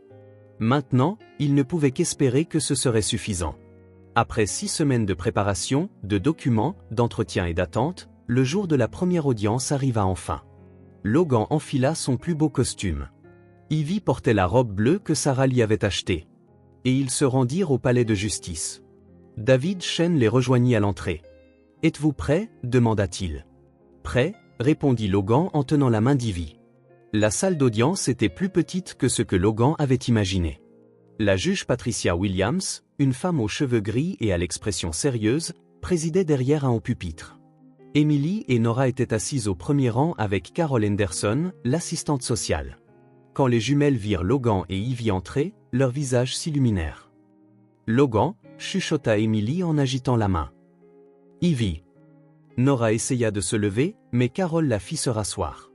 Logan leur fit un signe de la main en retour, le cœur serré. Emily et Nora semblaient plus petites, plus minces. Elles portaient des vêtements qui n'étaient pas les leurs, des tenues génériques de foyer. L'audience commença. David Chen présenta le cas de Logan, parla de sa stabilité financière, de sa capacité à être parent, et du lien déjà établi avec les filles. « Votre honneur », dit David, « Monsieur Matthews peut non seulement fournir un foyer sûr à Emily et Nora, mais il a déjà prouvé qu'elles font partie de sa famille. Sa fille, Ivy, les considère comme ses sœurs. » La juge regarda Ivy. « Ivy, pourrais-tu t'avancer » Ivy se leva et marcha vers l'avant. Logan vit qu'elle était nerveuse, mais déterminée.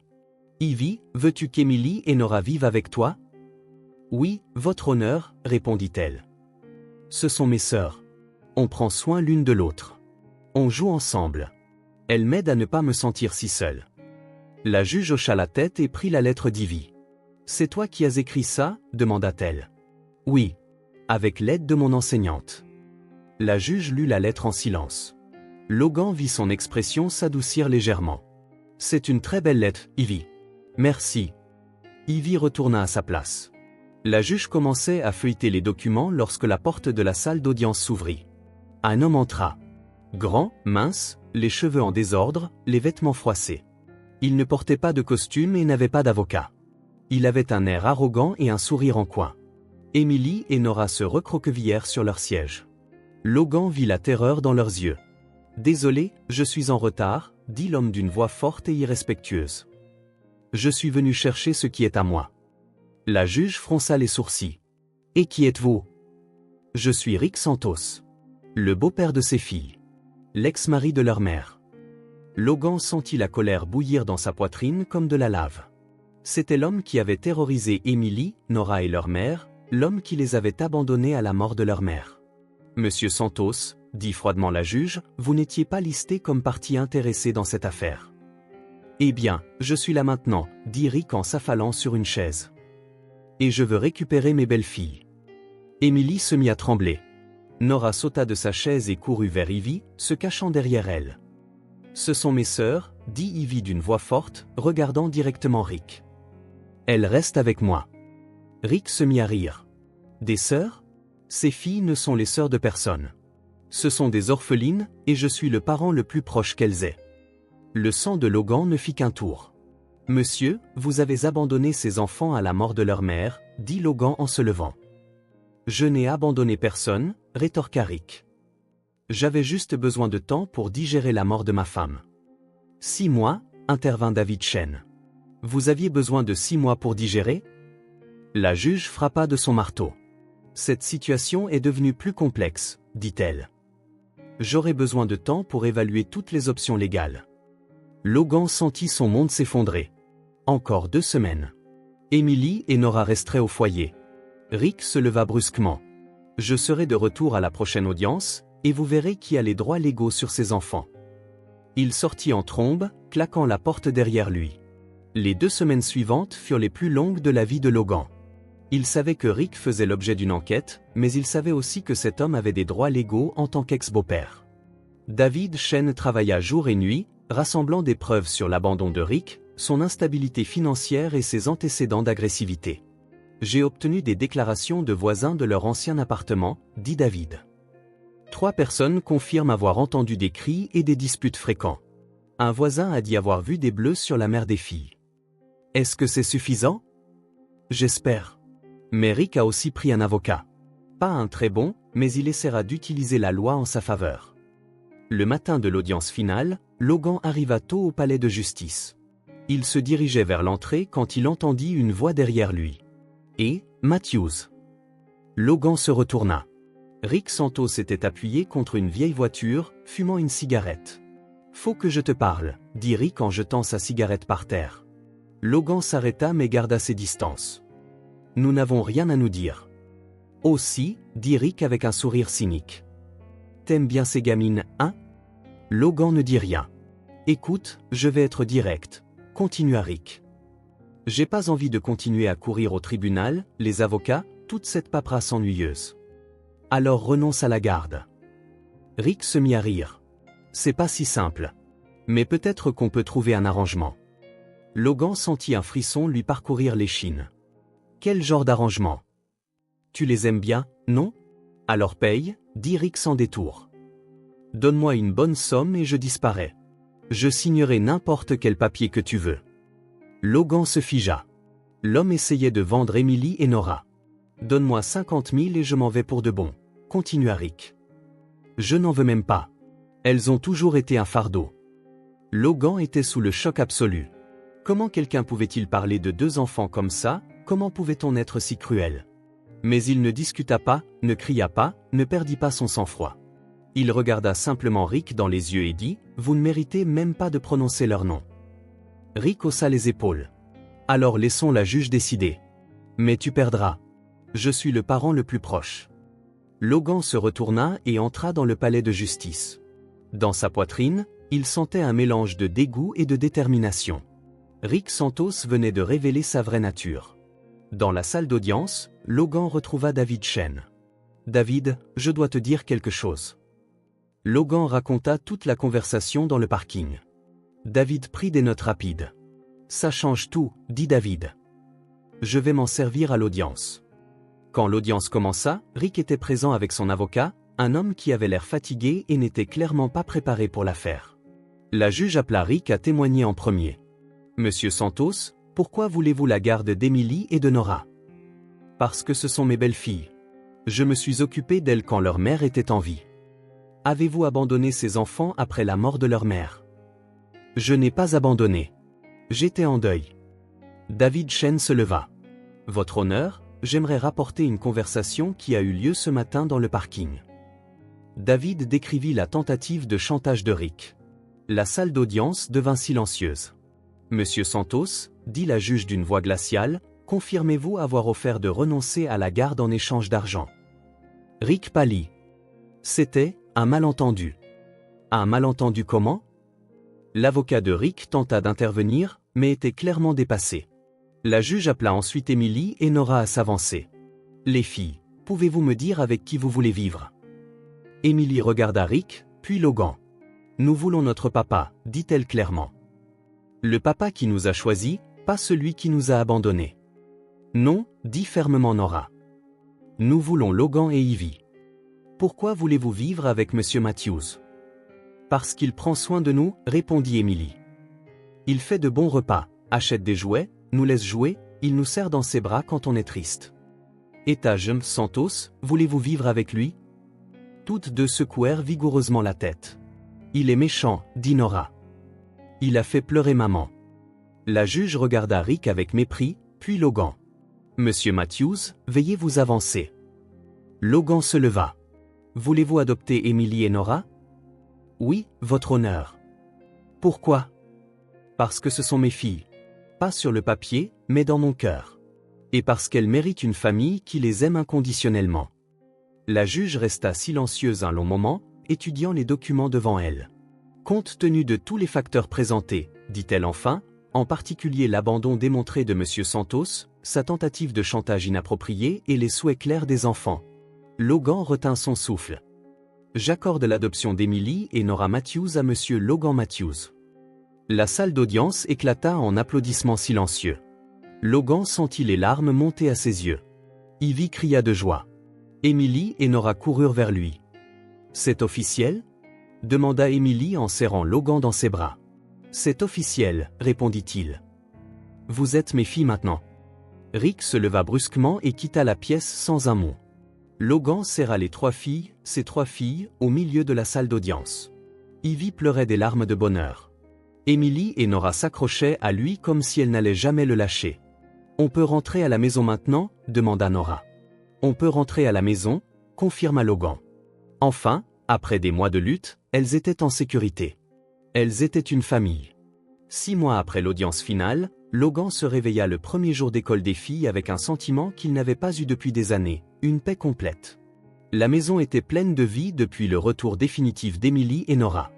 Il n'y avait plus de silence vide, plus ce sentiment qu'il manquait quelque chose. Le manoir respirait enfin comme Sarah avait toujours dit qu'il devait respirer, comme un foyer pour une grande famille. « Papa !» cria Ivy de l'étage. « Emily ne trouve pas son sac à dos. » Il est dans ma chambre, cria Logan en retour, souriant tout en préparant 3 boîtes à lunch dans la cuisine. 3 boîtes à lunch, quelque chose de si simple qui le rendait heureux chaque jour. Émilie courut dans la cuisine, déjà vêtue de son uniforme scolaire, une blouse blanche et une jupe bleu marine, des chaussettes blanches hautes. Ses cheveux blonds étaient attachés en 2 tresses qu'Ivy lui avait appris à faire. « Je l'ai trouvé », dit-elle en agitant un nouveau sac à dos, rose avec des étoiles dorées, choisi par elle au magasin. « Super. Où est ta sœur ?» Émilie souriait chaque fois que Logan parlait de Nora comme de ta sœur. Même après des mois, elle était toujours émue de faire partie d'une vraie famille. Nora essaie de décider quelle poupée emmener à l'école, répondit Émilie en prenant une pomme dans le panier de fruits. Et Ivy ? Elle se brosse les dents. Elle a dit qu'elle voulait être parfaite pour son premier jour en tant que grande sœur officielle. Logan se mit à rire. Ivy prenait son rôle de grande sœur très au sérieux. Elle était devenue protectrice et attentionnée avec Émilie et Nora, s'assurant toujours qu'elles avaient ce dont elles avaient besoin. Nora descendit en courant, également en uniforme, tenant son ours à une oreille à la main. « Papa, est-ce que je peux emmener Brownie à l'école ?» Logan s'agenouilla pour être à son niveau. Nora avait commencé à l'appeler papa naturellement quelques semaines après son retour à la maison. Émilie alternait encore entre Logan et papa, mais Logan ne la pressait pas. Elle le dirait quand elle se sentirait prête. « Et si on laissait Brownie à la maison pour s'occuper de tes autres poupées ?» suggéra Logan. « Elles vont s'ennuyer de lui. » Nora réfléchit sérieusement à l'idée. « C'est vrai. Lily est triste quand elle est seule. » « Exactement. Et tu seras si occupé à te faire de nouveaux amis que tu n'auras pas le temps de jouer avec lui. » « D'accord, » accepta Nora en embrassant l'ours. « Reste à la maison, Brownie. On se voit après l'école. » Ivy descendit, impeccable comme toujours. Ses cheveux étaient parfaitement coiffés, son uniforme soigné, son sac à dos organisé. « Bonjour la famille, » dit-elle solennellement. « Bonjour grande sœur, » répondit Émilie en la taquinant. Ivy sourit. Elle adorait quand Émilie et Nora l'appelaient grande sœur. « Vous êtes prêtes toutes les deux ? Vous êtes sûres de n'avoir rien oublié ?» Émilie et Nora vérifièrent leur sac à dos pour la 3e fois. « Prête !» dirent-elles à l'unisson. Logan finit de préparer les boîtes à lunch et en donna une à chaque fille. Le déjeuner d'Ivy, sandwich dinde et fromage, pommes, biscuits au chocolat. « Merci papa. » Le déjeuner d'Émilie, sandwich au beurre de cacahuète et à la confiture, raisin, muffin aux myrtilles. « Merci Logan, » dit Émilie, puis elle ajouta rapidement, « Merci papa. » Logan rit. Elle y arrivait. Et le déjeuner de Nora, sandwich au fromage, fraises, biscuits à l'avoine. « Merci papa. Tu es le meilleur papa du monde. »« C'est vrai ?» demanda Logan en feignant la surprise. « Oui » répondirent les 3 ensemble. Dans la voiture, les filles bavardaient avec enthousiasme de leur premier jour d'école. Ivy connaissait déjà l'école, alors elle expliquait à Émilie et Nora comment tout fonctionnait. « Notre maîtresse est Madame Martinez. Elle est très gentille, » dit Ivy. « Et il y a une immense bibliothèque avec des millions de livres. »« Des millions ? Vraiment ? » demanda Nora, impressionnée. « Bon, peut-être pas des millions, mais beaucoup. »« Y aura-t-il d'autres enfants de notre âge ?» demanda Émilie. « Oui, et vous vous ferez des amis en un rien de temps. » Logan les regardait dans le rétroviseur. Il y a 6 mois, Ivy était jalouse de partager son attention. Maintenant, elle était la plus grande avocate de ses sœurs. Quand ils arrivèrent à l'école, Logan se gara et se tourna vers les filles. « Prête pour le grand jour ?»« On est prête » crièrent-elles. Logan prit l'appareil photo qu'il avait apporté. Il voulait immortaliser ce moment. Le premier jour d'école des 3 sœurs. « Pouvez-vous sortir et vous mettre devant le portail ? Je veux prendre une photo. » Les filles sortirent de la voiture et se placèrent devant l'école. Logan regarda à travers l'objectif de l'appareil et vit 3 filles radieuses en uniforme, avec des sacs à dos colorés et de grands sourires. « Premier jour d'école des 3 sœurs », dit Logan en déclenchant l'obturateur. Au moment où il dit ces mots, les 3 s'enlacèrent spontanément. Ivy au milieu, Émilie et Nora de chaque côté.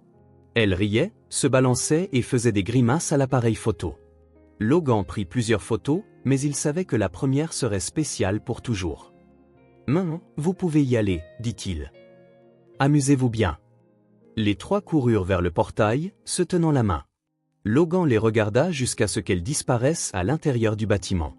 Toute la journée au travail, Logan ne put se concentrer complètement. Il n'arrêtait pas de penser à comment Emily et Nora s'en sortaient, si elles se faisaient des amies, si elles étaient heureuses. À l'heure de les récupérer, il arriva à l'école avec 15 minutes d'avance. Les 3 filles sortirent ensemble, bavardant avec animation. « Papa » cria Nora en courant vers lui. « L'école est géniale. »« Tu t'es fait des amis » demanda Logan en la soulevant sur sa hanche. « Oui. Il y a Sophia, Anna et Pedro. Ils sont si gentils. Et toi, Emily ? Je me suis fait des amis aussi. Et la maîtresse a dit que je dessinais très bien. Bien sûr que tu dessines bien.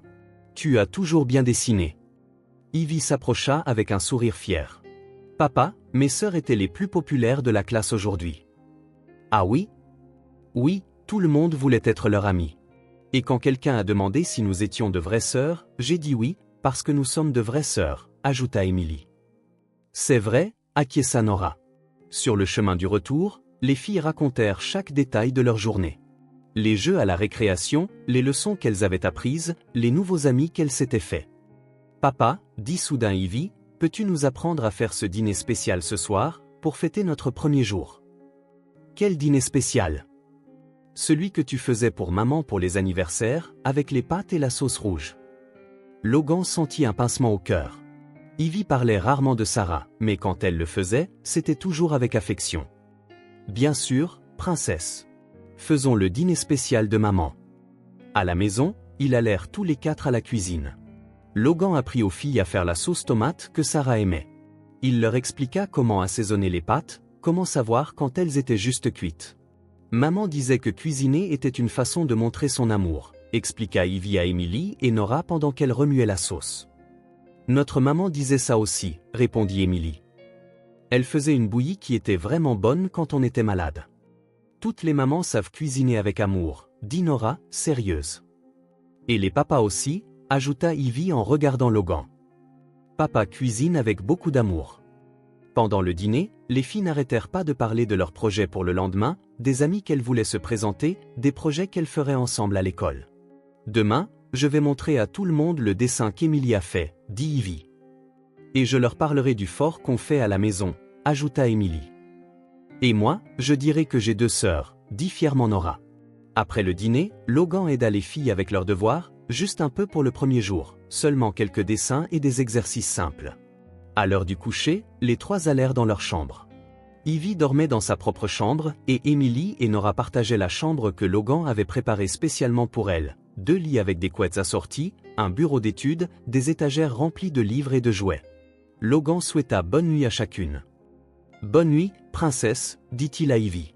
« Comment c'était d'être une grande sœur aujourd'hui ? » ?»« C'était génial, papa. J'aime m'occuper d'elle. Tu es une merveilleuse grande sœur. » « Papa, tu penses que maman aimerait mes sœurs ?» Logan s'assit sur le bord de son lit. « J'en suis sûr. Maman a toujours voulu que tu aies des frères et sœurs. Alors elle est heureuse là-haut dans le ciel. Elle est très heureuse. » Ivy sourit et se blottit dans son oreiller. « Bonne nuit, papa. Bonne nuit, mon amour. » Dans la chambre d'Emily et de Nora, Logan trouva les 2 en train de parler doucement dans leur lit. « De quoi parlez-vous » demanda-t-il. « De combien notre premier jour a été agréable, » répondit Emily. « Et de la chance que nous avons d'avoir une famille, » ajouta Nora. Logan s'assit entre les 2 lits. « Vous pensez que vous avez de la chance ? » « Oui, » dit Emily. « Parce que nous t'avons, toi, Ivy, cette maison, notre nouvelle école, et parce que nous n'avons plus à avoir peur. »« Vous n'aurez plus jamais à avoir peur, » promit Logan.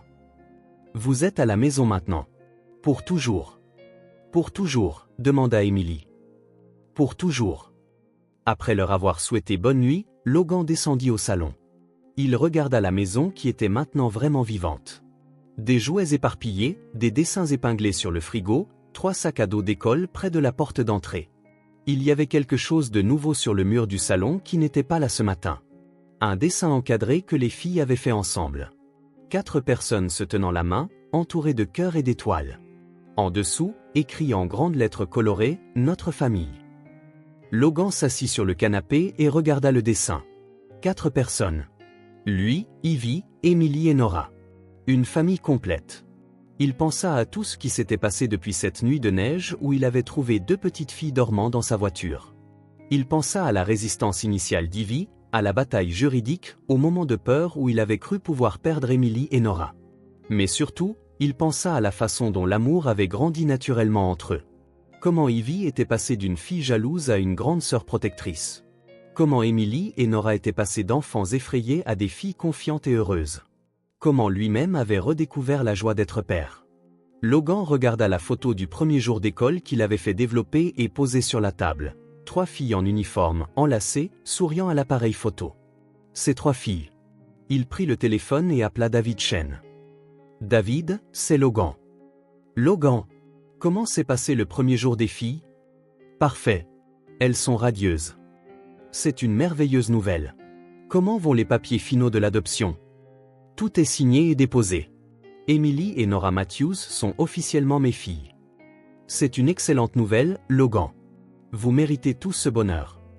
David, je voulais te remercier pour tout. Je n'ai fait que mon travail. Non, tu as fait bien plus que ça. Tu t'es battu pour une famille. Après avoir raccroché, Logan resta un moment dans le salon, profitant simplement du silence qui n'était plus vide, mais plein d'amour et de paix. Il se souvint de Sarah disant elle avait raison.